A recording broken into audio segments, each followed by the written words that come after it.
Good morning, one and all. This is Raja. Today's topic on geometric dimension tolerancing. I'll be taking you through the consecutive slides. So, to have a brief introduction about myself, I'm working for an international OEM for the past 10 years, and day in, day out, I'm involved with 3D tolerance stack-up analysis. So GD&T is the base for this field. So my field, I would term it as complete dimensional engineering, wherein this GD&T is the base pillar for dimensional engineering. Raja from one of the international automotive OEM, and I'm involved with dimensional engineering for the past 10 years. And dimensional engineering, one of the base pillars for dimensional engineering is geometric dimension tolerancing, and that is the topic we are going to see in today's webinar. So the objective of the webinar would be to have an overview about GD&T and why it is important. The contents we are going to see for achieving this objective starts with introduction. We'll try to see what is GD&T, how it all started, what is the evolution in the field, and what is the basic fundamentals that is involved in the GD&T. Following which, I will share a simple case study which will show you what is the importance of GD&T.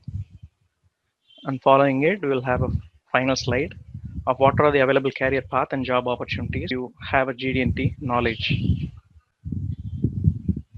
To start with, what is GD&T? GD&T, as it stands for Geometric Dimensioning and Tolerancing. It is an international engineering language used particularly on engineering drawings. In other words, it's an international system of symbolic language, and it is an effective tool available to make engineering drawings a better means of communication, starting from design through manufacturing and inspection. To stress on the first point, communication is a very important tool for any engineer. He may be involved in any field, but communication is the most important tool for engineers so that he will convey what is the intent and he will get the work done out of the intent. There should be no miscommunication, and the job done at the end should also be clear as per the initial intent. One of the effective tool available to convey your design intent is an engineering drawing, and this engineering drawing could be made effective and could be made mistake proof by using geometric dimensioning tolerance. So similar to any other language, geometric dimension tolerancing has certain grammar and punctuation rules that must be learned and practiced. And as I have already said, this is just another language. It takes time for you to learn and to practice and to expertise yourself in geometric dimension tolerancing. You could see different people from different sectors of industries. Some might be at the beginner level, some might be at the expert level, some who are conversational in the sense they're able to read, they're able to write, they're able to recommend you a few things. So there may be different personnel across different industry sectors with a different level of GD&T knowledge. And as I stressed clearly, it takes time, practice, and effort to thoroughly understand and to expertise GD&T. Now that we have seen what is GD&T, what is geometric dimension tolerancing, this is just a quick preview. You'll understand how it all started, why it is again important. We'll have this slide recapped in consecutive slides so that you will get the complete loop of what is GD&T and how is GD&T used. To start with, it all started with Mr. Eli Whitney, who is a well-known inventor of cotton gin. Cotton gin is a machine. If you could see in the left side picture shown, cotton gin is a machine which separates the seeds and the cotton by using manual operations. So Eli Whitney is the inventor of this machine, and he is a notable person with whom started the geometric dimension tolerancing. He is the one who promoted the idea of interchangeable parts. If you see here, I have given an explode view of a gun.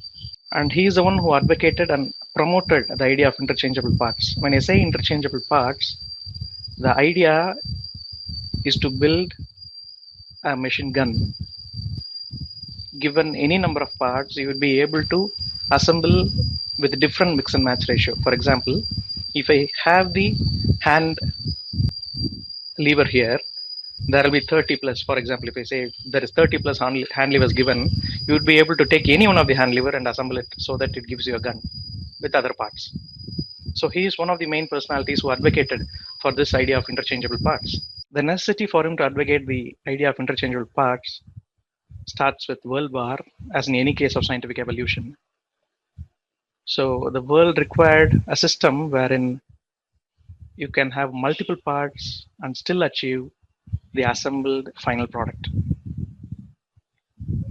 And he was the one who promoted this idea, showcased before US government, and then got an approval for it. He then started his industry. That's all different history, but this is where from which the GD&T rooted. The main idea behind this idea of interchangeable parts is to have a tolerance for all the dimensions of a part. For example, if you see the barrel of the gun, the length will have a dimension, right? And his idea was mostly rooted so that this length dimension will have a tolerance for it. And this tolerance is noted down during the initial design intent, and during the manufacturing, it is made sure that always the length of the barrel falls within the tolerance, and during inspection, it is verified, and all these process all together gives us the idea of interchangeable parts. So that is, again, when you have lots of 30 different gun barrels, 30 different hand plastic parts and the different parts, you will be able to take any part from any lot and you will be able to assemble those parts for getting a final product of the gun. So this is where the world started to understand, yes, each and every dimension has to have a tolerance so as to achieve interchangeability. Before this gentleman, the process, all the manufacturing process were like handover from the father to the son. There were no specific tolerance idea as such, but it was a craft. Manufacturing was a craft before that. But after this gentleman started promoting the idea of interchangeability, people started to understand the importance of dimensions and tolerances, and then started application of tolerances.